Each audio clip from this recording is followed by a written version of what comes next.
We have a quorum. Do we? Yes, we do. I'm looking for a picture of me up there, but that's not how it works. Rich Stein, Mark Jackson, Liz Golden, Lisa Wilson Grant, and Dana Laird. Jim could not make it. Eric could not make it. Who read the minutes? That sounds accusatory. I did read through them. I saw nothing wrong. So, but Liz, also, you read them too? I glanced at them. Yeah. Okay. If you're not ready to vote, we can always table it. Yeah, People don't want to. right. Table that. Do we have any public participants? I do not see anyone on from the public. Okay. Next up, reports from boards.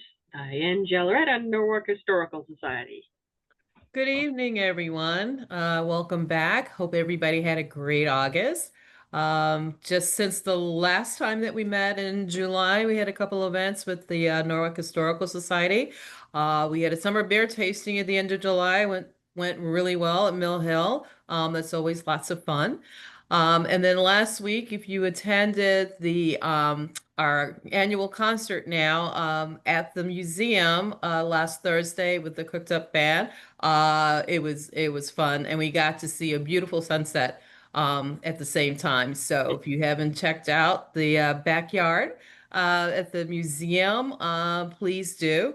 We'll probably do it again next year because everybody's telling us we got to do it again. So it was a great time last Thursday night. So what's coming up in October? So Sunday, October 5th, we are going to do a documentary screening and have a producer Q&A. And we're screening the documentary, The Hidden History of Slavery in New York. And the producer is Larry Epstein. Those of you who have been on Connecticut News 12 may be familiar with him. He's been a reporter. He's been around for a very, very long time.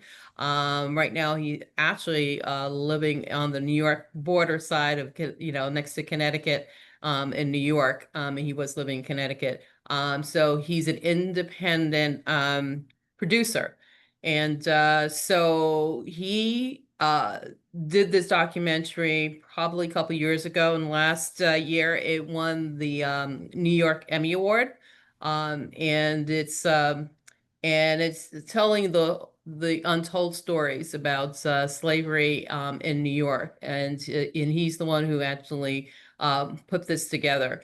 And in the documentary, Brian Stevenson, who is the founder of Equal Justice Initiative, is being interviewed by a senior high school student who was very curious about the subject, because a lot of this is not in the textbook. So we're going to screen it at Mill Hill on Sunday, October 5th at 2 o'clock.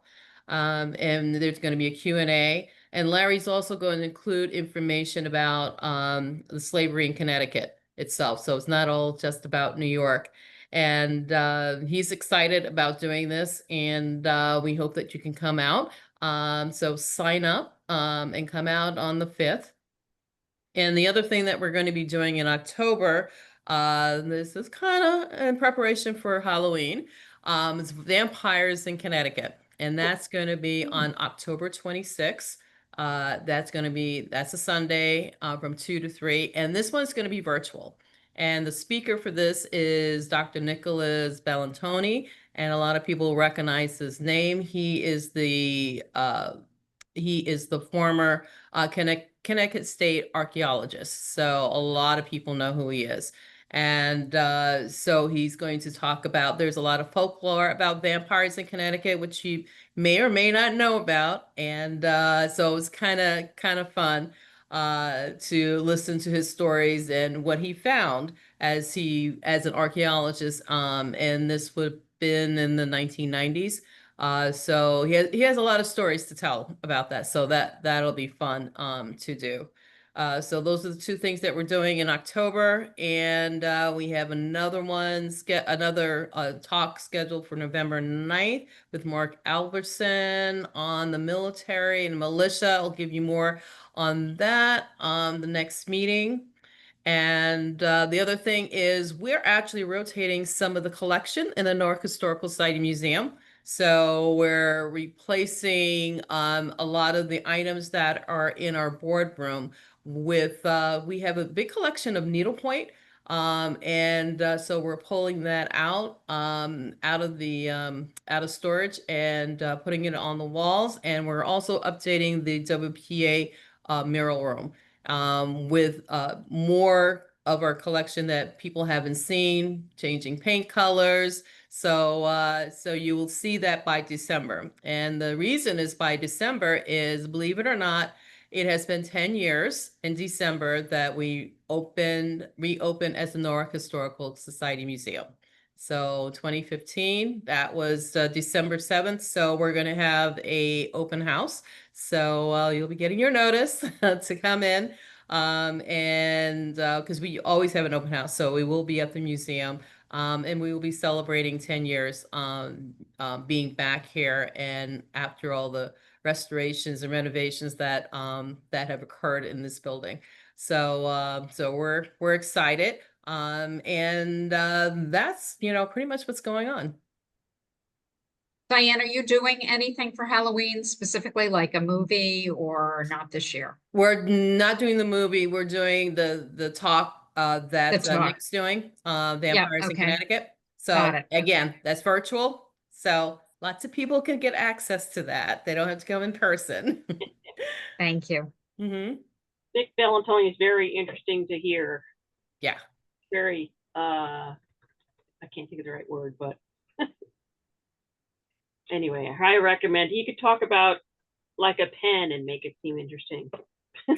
Yes, he's very good. And he is a professor at UConn too. So he's had many years of experience. So he's good. You probably might also have heard Mark Albertson. Dana? Yes. Yes. So yeah, so he's going to be our speaker in November. Okay, great. Any other questions? No, sounds great. Okay. Who else is here? Just us. So we don't have anyone from Lockwood, I guess, because of the change in date, etc. So David wrote some stuff on that Michelle's going to be imitating David right now. No. Yes, I could relay his notes. So I'll start with buildings. He says the old shed at Mill Hill, sometimes referred to as the well house, was demolished. It had substantial rot, was too small to be particularly useful. Our handyman built a foundation for an 8x12 shed, which was made by the Cloder family in Ellington, Connecticut. It was delivered 2 weeks ago. It is very well constructed and wood shingled roof blends well with other buildings. The Historical Society is updating and expanding the Norwalk timeline sign that was mounted to the old shed, and the new one will be mounted on the new shed. The shed will primarily be used to store tables, chairs, and other items that needs to be easily accessible for programs and events. Also, after I'm done, he did share some pictures, so I could share my screen at the end if you guys like to see those. And then he said the rotted stairs to the Gate Lodge addition were rebuilt. A vendor was selected to re-roof the Gate Lodge with approximately $13K, which will be funded from our capital budget from buildings at Matthews Park. The existing roof is in poor condition and has a number of ongoing leaks, despite our best efforts of patching them up. We received an estimate of $100K to put back on a slate roof. We will pursue additional funding once we are able to get the building listed on the National Registry and once grant funds are available. Getting the historic building on of Matthews Park is ongoing with SHPO.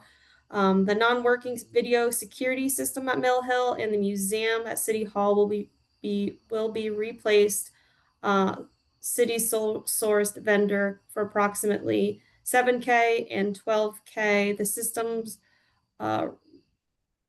record video to the cloud will be easily reviewed, and live camera feeds are available through the web to authorized personnel. The wiring has to be replaced for both of those systems, and the cost is a differential driven by the townhouse's very open attic and two-room versus the museum's 3-story and 15 or so rooms that will need the cameras. Funding was allocated in this year's capital budget for those projects. And then he says, I completed the annual cleaning of the Historical Commission's 27 interpretive signs and sealed the edges with Thompson's water seal per the manufacturer's specifications. So that's for buildings. I don't have the responses to any of questions you may have, but you can always just email me, and or obviously you guys can email David directly if you guys have any questions on that info. I'll continue with the cemeteries. Eagle Scout candidate Lucas Gomez and Scout Troop 39/139 completed a project at Pine Island Cemetery on September 13th through the 14th. 87 tombs were reset. All 800 tombs were sprayed with D2 cleaner. This will need to be resprayed in the spring of 2026 to achieve optimal results. All limbs and trash were also picked up. The commission needs to plan and budget for a project to hire professionals to repair the broken tombstones on Pine Island Cemetery and a few broken stones at other cemeteries. We also have enough D2 cleaner left to spray the stones at Brookside and Mill Hill. He already sprayed the stones at Kettlog and Comstock. If anyone wants to volunteer, help me go for a few hours to get them done, please let David know.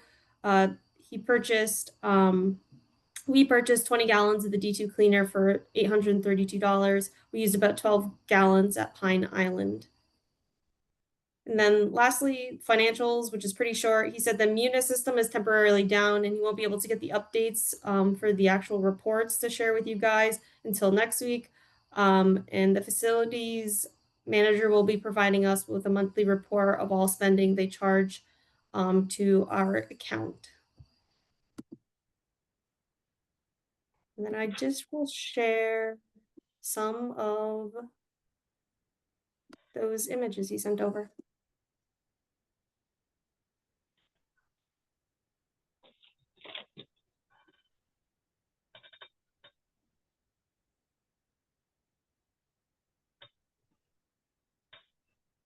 Are you guys able to see those?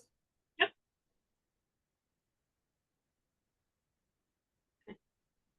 There's some kids working, and then timeline sign. Ah,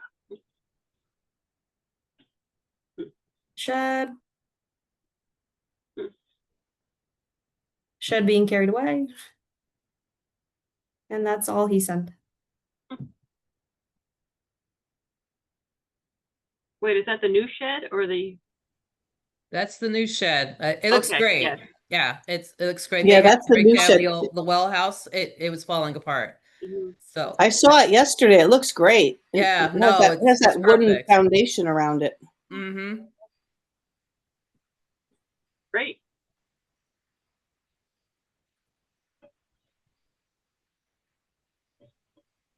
I think that's all I have to share for those.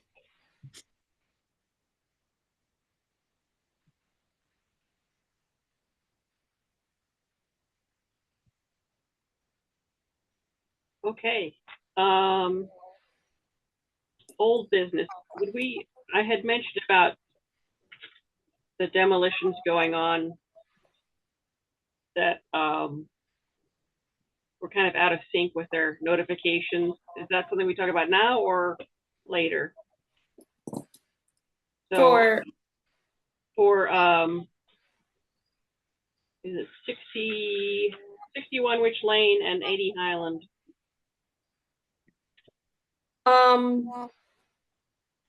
We didn't list specific addresses. Okay, I thought I had mentioned that, but I was on vacation at the time, I think, so.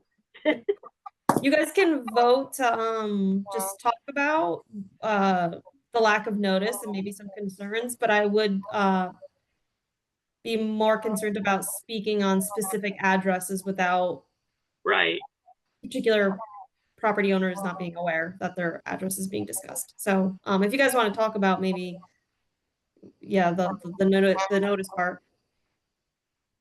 I think 80 Highland seems to be only a partial demolition anyway, so. But I think you've probably noticed stuff around town. I think 7 Michael Street was properly had proper notifications. 61, which Lane did not, but anyway, I guess we could talk about that later. So any old business? Do we have? I don't know if I told you, Dana, but we're gonna push any discussion on demo delay to next month, so it's Okay, not yep. on tonight's agenda. Right. Hopefully it will be in a place where we could discuss it next month. Okay. And then,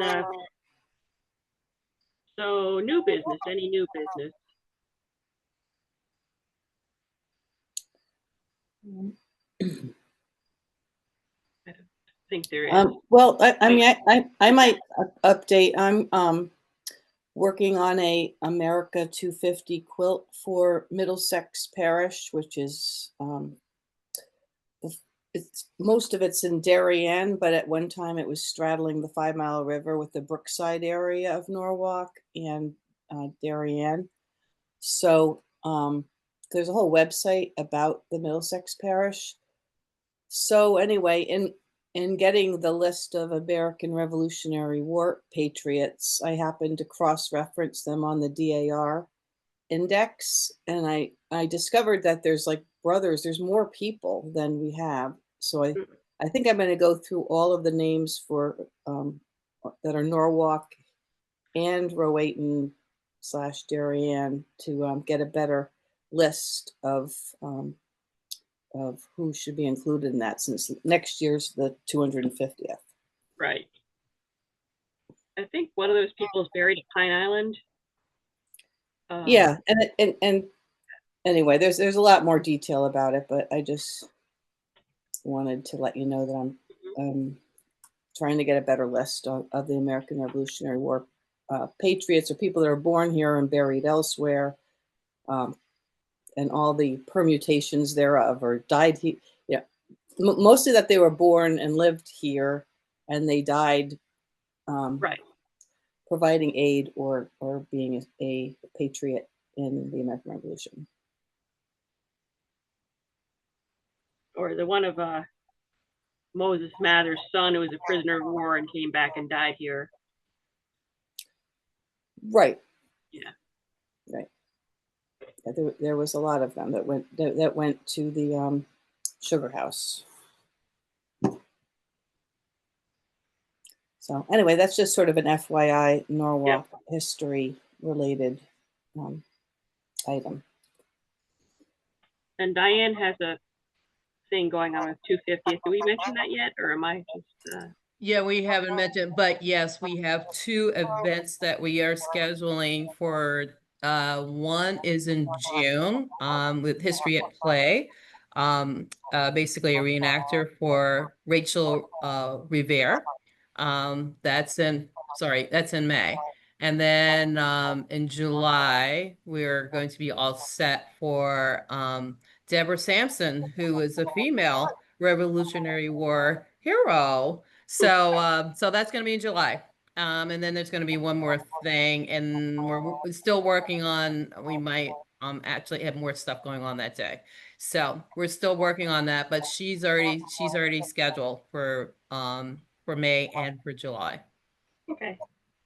Does someone have a radio on, or there's some kind of weird feedback? Not that it matters, but okay. So I guess that's new business we've covered. Do we have anything to discuss? Otherwise, the weather? No, just kidding. And this is Eric's favorite part of the meeting.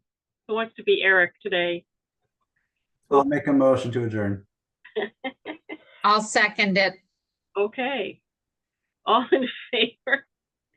Aye. All right.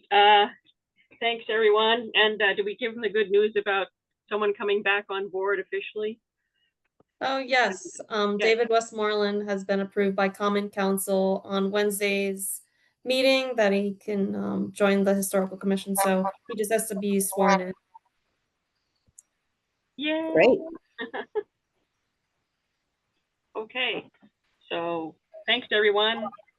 Have a good night. Yeah. Everybody. Aye. Bye.